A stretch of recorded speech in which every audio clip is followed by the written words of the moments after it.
Good morning, everyone, and welcome to Carnival Breakfast Show, coming to you from Carnival Radio. My name is Joseph Oyokola. Good morning and welcome once again.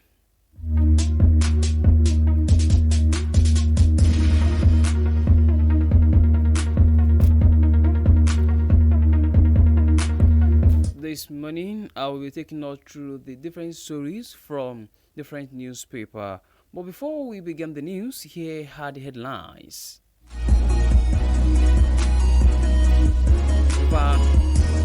Rivers emergency rule, National Assembly backs Tinubu as Fubara out counters president allegation. Federal government to manufacture military hardware at Ajaokuta, says Minister. Passive state assemblies unify rules on lawmaker suspension, impeachment. Fuel price. Nigerian government schedules meeting over Naira for crude deal with Dangote refinery. Police confirm hijack of 18 star balls, abduction of passengers in Kogi.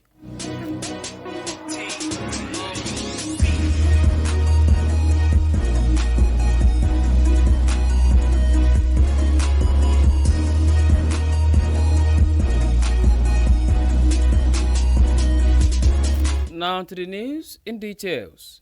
The National Assembly on Thursday endorsed the state of emergency imposed on Oyo State by President Tinubu on Tuesday. The resolution was taken at a separate plenary sections of the two chambers where they deliberated on the suspension of Governor Siminalayi Fubara, his deputy Professor Ngozi Odu, and the state assembly members. The parliament backed Tinubu's proclamation amidst calls for the opposition leaders to reject it. Fubara on Thursday, however, broke his silence and debunked allegations by the federal government that he teleguided attacks on all installations by suspected militant groups in the state. Also, the governor said claims that he did nothing to rebuild the bombed State House of Assembly after he ordered the demolition of the facility was untrue. Fubara said he acted on expert advice before demolishing the assembly complex, which was said to have integrity issues. In a statement issued in Port Harcourt by Chief Press Secretary Nelson Jukudi, suspended governor said it was important to put the record straight. To recall that President Bola Tinubu, in his speech while declaring a state of emergency in Rivers, berated Fubara for doing nothing to prevent the attack on oil pipelines. Tinubu also described Fubara as a despot, echoing the Supreme Court, while alluding to the demolition of the State House of Assembly complex, thereby denying lawmakers a place to hold plenary. But the suspended governor insisted that the allegations were untrue, saying the attacks were ignited by the comment of the Minister of the Federal Capital Territory, Nyesom Wike, who during his media chat allegedly disparaged the Jaw nation. Fubara said Wike was adamant even when the Jaw leaders and groups demanded his apologies. Fubara's statement said it was the claim of the people. For more details, please visit the Punch newspaper. Rivers emergency rule. National Assembly backs Tinubu as Fubara counters president allegation.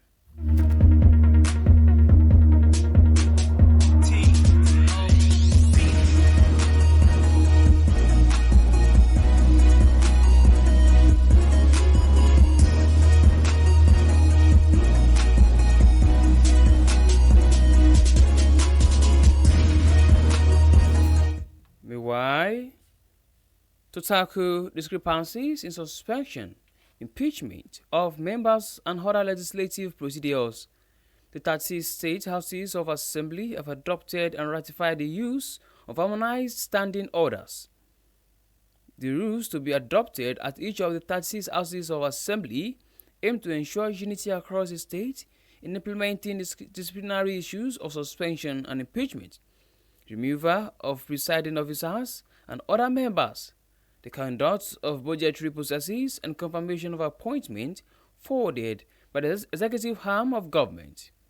The harmonized orders also deal with the conduct of the election of presiding officers, adoption of legislative reports, statutory reports, and resolutions, ratifying constitutional alteration and treaties, the establishment of special and HOC committees, and the conduct of executive sections.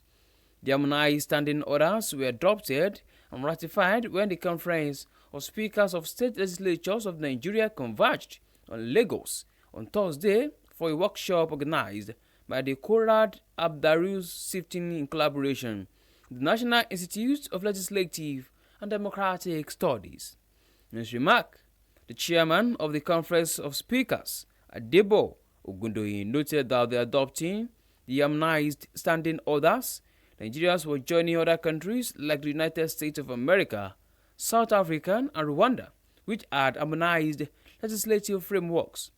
Ogundoyin, who is the Speaker of the Oyo State House of Assembly, noted that the harmonized standing orders for states would ensure that the state legislatures have standardized rules which will give their actions and ensure accountable governance. Ogundoyin expressed optimism that the various houses of assembly would adopt the uniform rules for use in their state within the next 3 months. This news was sourced from the Nation newspaper. 30 state assemblies unify rules on lawmaker suspension, impeachment.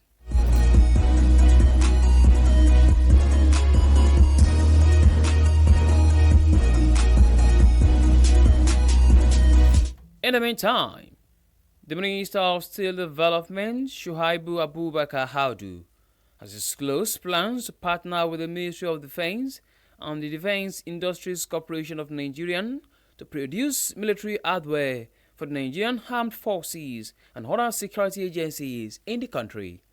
Speaking during a visit to the National Steel Raw Materials Exploration Agency in Kaduna on Thursday, Haudu said a memorandum of understanding had already been drafted and shared with DACON pending presidential approval.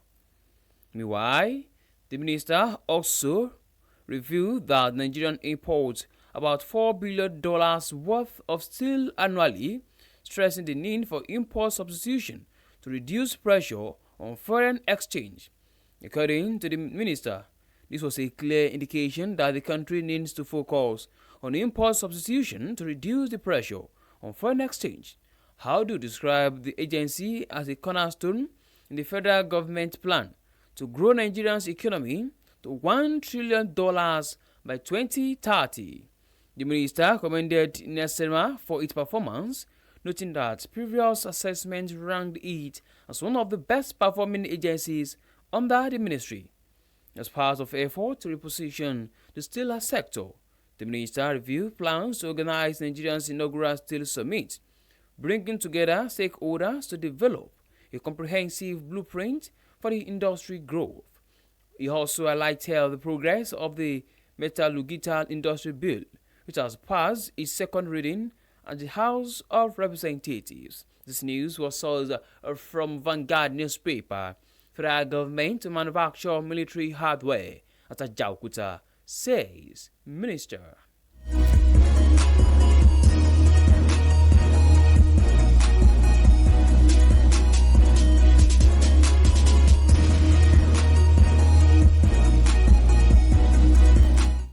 In another development, there are indications that the federal government Naira for Crude panel will be reconvening a meeting on Monday to consider continuation of the crude sales deal with Dangote Refinery, amid petroleum product price uncertainty.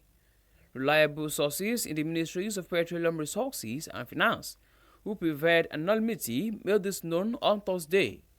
This comes after Dangote Refinery on Wednesday announced the suspension of its petroleum product sales in Naira. Dangote Refinery's decision to suspend petrol product sales in Naira indicated that there is a stalemate in discussion between the Nigerian National Petroleum Company Limited and the Dangote Refinery about the continuation of the Naira for crude sale contract.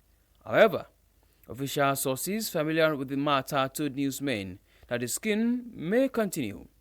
It was confirmed that NLPCL faced a crude availability crisis following the fact that the state-owned firm had pre-sold large volumes to foreign creditors under its crude-backed loans.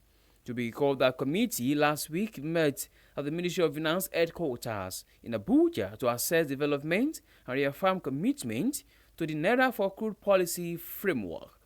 What it is? Please visit the Punch newspaper. Fuel price. Nigerian government schedules meeting over Naira for Crude deal with Dangote refinery.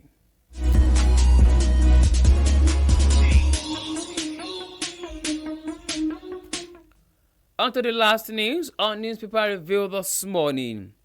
Kogi State Police Command has deployed a tactical team to rescue kidnapped passengers of an 18-seater bus along Obajana-Kaba Highway in the state. The command also said that it deployed additional operational assets to carry out bush combing operations to deny criminal elements safe haven along the route. Kogi State Police Public Relations Officer, PPRO, SP William Ovi Haya, who disclosed this in a statement, said the directive was given when the Assistant Inspector General of Police, Zone 8 Command, Lokoja, AIG Abubakar Subairu, and the Commissioner of Police, Kogi State Command, CP Mila G. Dantawaye, visited the scene of attack. According to the statement, the AIG further engaged the divisional police officers and other key stakeholders to adopt strategies for proactive crime prevention and control management. He urged residents to remain calm, assuring them that the command was working with the critical stakeholders in security management to rescue the release of the abducted passengers. Also speaking, the Kogi State Commissioner of Police, Dantawaye, reiterated the command's unwavering commitment in synergizing with the other security agencies to sustain the ongoing onslaught against criminality in the state. He further stated that divisional police officers have been directed to carry out a comprehensive crime prevention patrol, as well as intelligence-driven operations to safeguard travelers and residents along highways in the state. This news was sourced from Daily Post newspaper. Police confirm hijack of 18-seater bus, abduction of passengers in Kogi.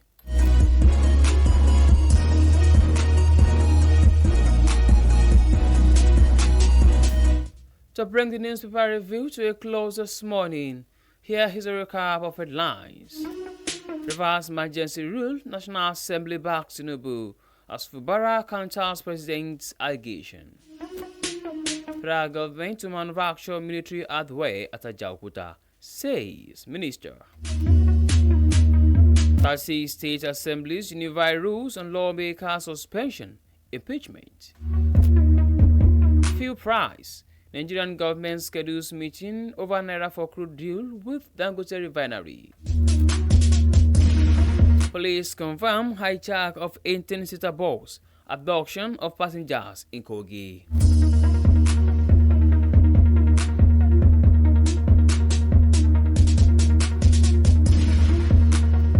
And with that, we've come to the end of newspaper review.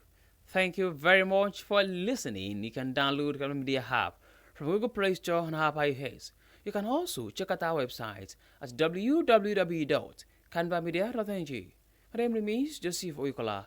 Good morning, and please do well to enjoy the rest of your day.